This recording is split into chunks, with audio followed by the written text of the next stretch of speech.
नमस्कार, मी नितीन पाटील मुळे, number 1 news channel संपादक तसेच न्यूज 24 वाघनखामध्ये आपणा सर्वांचं हार्दिक स्वागत करतो. मित्रांनो, आता एक नुकतीच छत्रपती संभाजीनगर येथे एक घटना घडली. त्या घटनेचा आज विश्लेषण करण्यासाठी मी आपल्या समोर उपस्थित आहे. घटना खूप हृदयद्रावक होती. एका कुटुंबातील एक नाही, दोन नाही, तर तब्बल 3 जणांचा करुण अंत झाला. ही करुण कहाणी तेवढीच करुण आहे, कारण त्या मागचं विश्लेषण जर केलं तर आपण खूप मोठा आपल्याला एक विषय घ्यावा लागेल. तर नेमकं काय आहे छत्रपती संभाजीनगर मधली ती घटना काय आहे ती आपण बघूया. तर घटना विश्लेषण करताना तत्कालीन कारण काय आहे ते जे पोलिसांच्या माध्यमातून आपल्या चॅनलला माहिती झाली ते आपण थोडं विश्लेषण करूया. प्राथमिक अंदाज असा होता की मोबाईल खरेदी आणि त्याच्या हप्त्यावरून कुटुंबात वाद झाल्याचे पोलिसांच्या प्राथमिक माहितीत नमूद आहे. म्हणजे जेव्हा पोलिसांनी ते चौकशी सुरू केली तर त्यांना पहिल्या प्राथमिक माहितीमध्ये हे समजलं की त्या मुलाला आयफोन पाहिजे होता. ऑलरेडी तर त्याच्याजवळ आयफोन आहे, परंतु नवीन आयफोन त्याला पाहिजे होता आणि जुन्या आयफोनच्या काहीतरी त्याच्या किस्ता वगैरे स्थगित होत्या. पण या स्थगित किस्ता असताना नवीन आयफोनची त्याने मागणी केली आणि यावरून कुटुंबात वाद झाला आणि या वादाचं रूपांतर शेवटी 3 जणांच्या करुण अंतामध्ये झालं. सर्व करत असताना आपल्याला सर्वप्रथम त्याची कौटुंबिक पार्श्वभूमी माहिती करून घेणे खूप महत्वाचं आहे. कारण जी घटना होती ती कौटुंबिक पार्श्वभूमीची होती. ती कशी आहे ते आपण समजून घेऊया. कौटुंबिक पार्श्वभूमी काय होती तर काही वृत्तांमध्ये जे जुन्या कौटुंबिक वादाचाही उल्लेख आहे. जे काही वृत्त प्रकाशित झाले, काही व्हायरल व्हिडिओ झाले, त्यामध्ये असं लक्षात आलंय की या घटनेमागे जुनी काहीतरी कौटुंबिक वाद होता त्याचा उल्लेख करण्यात येत आहे. त्यामुळे केवळ मोबाईल हा अंतिम कारण होता असं आताच आपण ठामपणे म्हणणे योग्य ठरणार नाही. पण त्यामागे कौटुंबिक जे मागची पार्श्वभूमी होती ती खूप महत्वाची होती आणि त्या अनुषंगाने ही घटना घडली.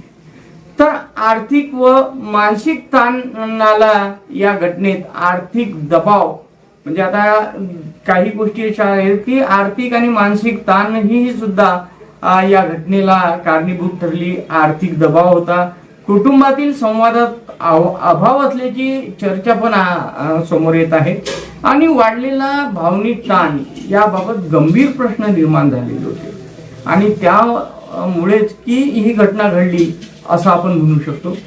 सोशल मीडियाच्या अँगलच्या नुसार आपण जर बघितलं तर घटनेनंतर कुटुंबातील जुन्या व्हिडिओची चर्चा आणि प्रसार होत आहे. मात्र व्हायरल व्हिडिओवरून निष्कर्ष काढण्याऐवजी अधिकृत तपासाची वाट पाहणे आवश्यक आहे. आपल्या मुलाला वाचवण्यासाठी प्रयत्न केला आणि तिने सुद्धा त्या खाईमध्ये उडी घेतली. त्या महिलेचे काही व्हिडिओ आता व्हायरल होत आहे ज्याच्यामध्ये ती एका महिलेविषयी बोलताना दिसते की महिलेमुळे आई वडील दुरावले, मुलगा दुरावला, असं काहीतरी कौटुंबिक प्रश्न ती मांडण्याचा भावनिक असा व्हिडिओ ती अँगल समोर येत आहे. पण तोही एक भाग असू शकतो. पण त्याचबरोबर आता काय आहे, मुख्य प्रश्न काय आहे तर मोबाईलचा वाद हा फक्त तत्कालीन ट्रिगर होता की त्यामागे आधीपासून सुरू असलेला कौटुंबिक संघर्ष होता, याचे उत्तर तपासातूनच स्पष्ट होईल. पत्रकारितेच्या दृष्टीने निष्कर्ष जर काढला तर ही घटना केवळ आयफोनसाठी कुटुंब उद्ध्वस्त अशी मानणे घाईचे ठरेल. उपलब्ध माहितीनुसार मोबाईलचा वाद, आर्थिक कौटुंबिक ताण, आधीचे मतभेद या सर्व बाबी तपासण्याची गरज आहे. निश्चितच लवकरच पोलीस शेवटच्या निष्कर्षापर्यंत पोहोचेल, तोपर्यंत आपण वाट बघणेच योग्य आहे. परंतु सोशल मीडियाच्या माध्यमातून जे काही कॉमेंट्स येत आहे आणि त्या मुलाला दोष देण्यात येत आहे, परंतु त्या मुलांच्या मनावर, लहानग्या मुलांच्या मनावर, जेमतेम 19व्या वर्षामध्ये 19-20 वर्षाचा तो मुलगा आहे आणि त्याच्या मनावर जो ताण आला होता तो ताण कसा होता आणि तो निश्चितच कशासाठी गेला होता तो, एक तर एक दबाव आणण्याच्या प्रयत्नासाठी तो तिथे गेला असावा, परंतु अकस्मात जे वडिलांनी अचानक त्याला पकडण्याचा प्रयत्न केला आणि त्यातच तो दुर्दैवी घटना घडली असेही म्हणणे योग्य ठरणार नाही. पण तुर्तास हा प्रश्न खूप गंभीर प्रश्न उपस्थित करण्यात आलेले आहे. सर्वात मोठा प्रश्न म्हणजे ही घटना घडण्यामागे आयफोन जबाबदार आहे का? मुलांजवळ या वयात दिलेले मोबाईल, ही मोबाईल पद्धती जबाबदार आहे का? मुलांना दिलेला लाळ हा जबाबदार आहे का?